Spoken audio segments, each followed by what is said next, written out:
Welcome back, Focus Learners. Ready for another explainer? Today we're diving into a genuinely unique, deeply moving piece of writing. We're going to unpack a poetic treatise called Hope Does Not Disappoint by Oluyomi Oladavid. If you're looking for a totally fresh, structured way to look at resilience, faith, and transformation, well, you are in exactly the right place. So, let's just jump right in. Listen to these exact words from her poem. Trash has hope. Doormat has hope. I mean, it immediately makes you wonder, right? How can something that's literally been thrown away, completely discarded, or just walked all over, actually possess hope? Well, as we go through this, we're going to explore how she argues that faith actively recycles our waste. It literally steps into the absolute lowest points of existence to build something brand new. All right, part 1. Meet Oluyomi Oladavid.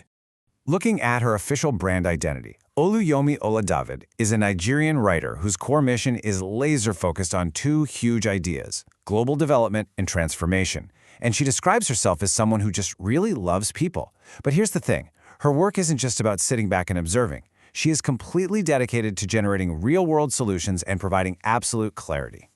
What's truly fascinating here is how she outlines her worldview. She bridges two realms that, honestly, most people keep totally separate. On one hand, she's out there influencing policy and strategy, generating highly practical solutions. But on the other hand, she explicitly notes that her Father God owns and rules the universe, and that he's the wheel within my wheels. So she's connecting a deeply rooted spiritual foundation directly to very practical problem solving. And that gives us the perfect lens to understand her poem today. Moving into part 2. Hope in human hardship. Zero has hope. Failure has hope. Poverty has hope. Just let those words sink in for a second. She's starting at the absolute bottom, right? Zero, total failure, deep poverty. But then she introduces this catalyst: faith births possibilities. The crucial takeaway here is that massive contrast between absolute, paralyzing despair and the energetic, creative action of faith. For her, faith doesn't just sit there and comfort you. It literally births entirely new possibilities. And she brilliantly applies that exact same dynamic to physical limitations, like being deaf, blind, or lame.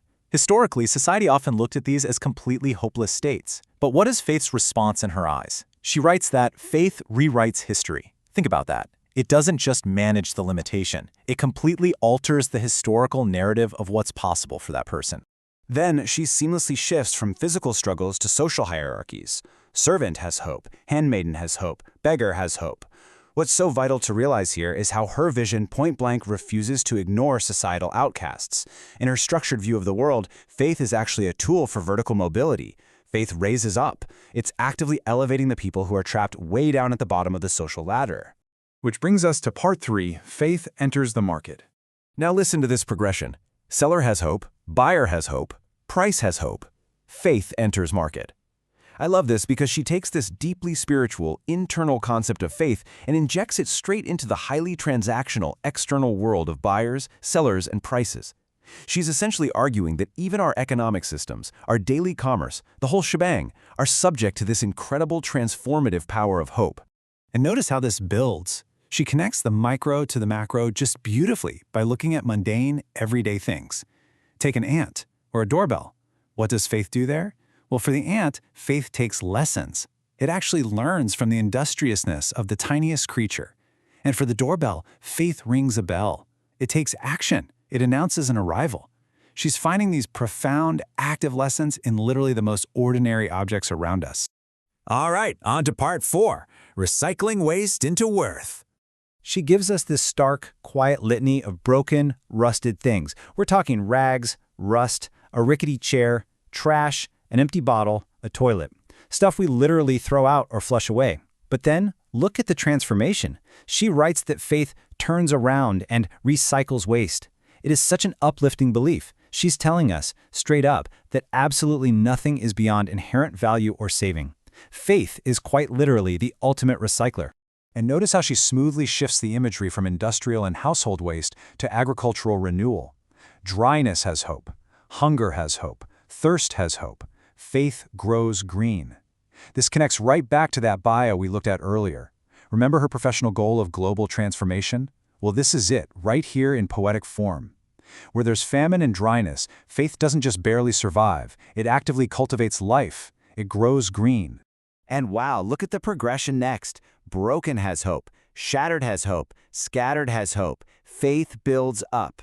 The energy in her words here is just off the charts. She isn't just talking about, patching up a tiny crack. She's delivering this ultimate message of total restoration from completely shattered, scattered pieces. Faith takes the absolute wreckage of a situation and physically, tangibly builds it all back up. Finally, Part 5. Faith goes to work. Patience has hope. Planet has hope. People have hope. Faith goes to work.